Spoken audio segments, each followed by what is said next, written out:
If you're finding TumbleSeed super hard like I did, then here are some tips from my time playing the game. I also have a review of the game that you can check out here. So, onto the tips. Firstly, the game requires concentration. The seed is very sensitive to how you move the beam. I found slow and careful progress the best approach, so take your time and focus on the game because slight distractions can cause screw-ups and death.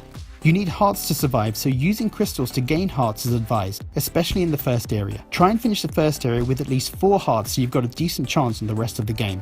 You can collect crystals through the stage and also farm them with the crystal ability, although this can be slow and you may not get all that many.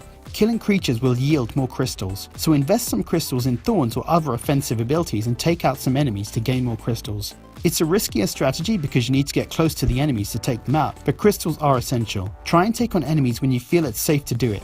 If you're being chased around the screen by a snake, then focus on escaping, but if you encounter a lone worm, then kill it and get 2 crystals.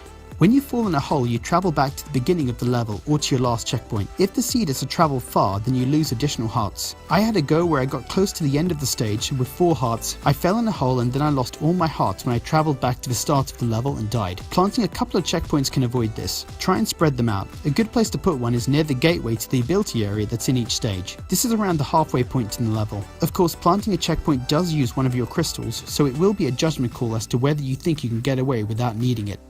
When you start the first stage, if you encounter any creatures that chase you around the screen, just quit and start again. The levels are procedurally generated, so you won't know what's coming next, but these guys make the playthrough significantly harder and mean that you're trying to speed through the level, which in turn leads to mistakes. Just restart and hopefully the next level you load up won't have the same enemies.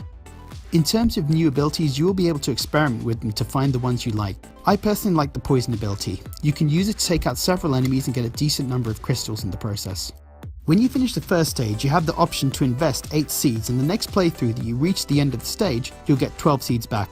If you finish the first stage with just 1 or 2 hearts and you have the seeds, then I advise you to invest them. You'll struggle to get through the second stage with only 2 hearts, so give the 8 seeds to the banker seed to help you with your next playthrough. Those are a few tips just to help you in starting out on TumbleSeed. I hope this has been helpful, and if so, I'd appreciate a like and a subscribe. Thanks for watching.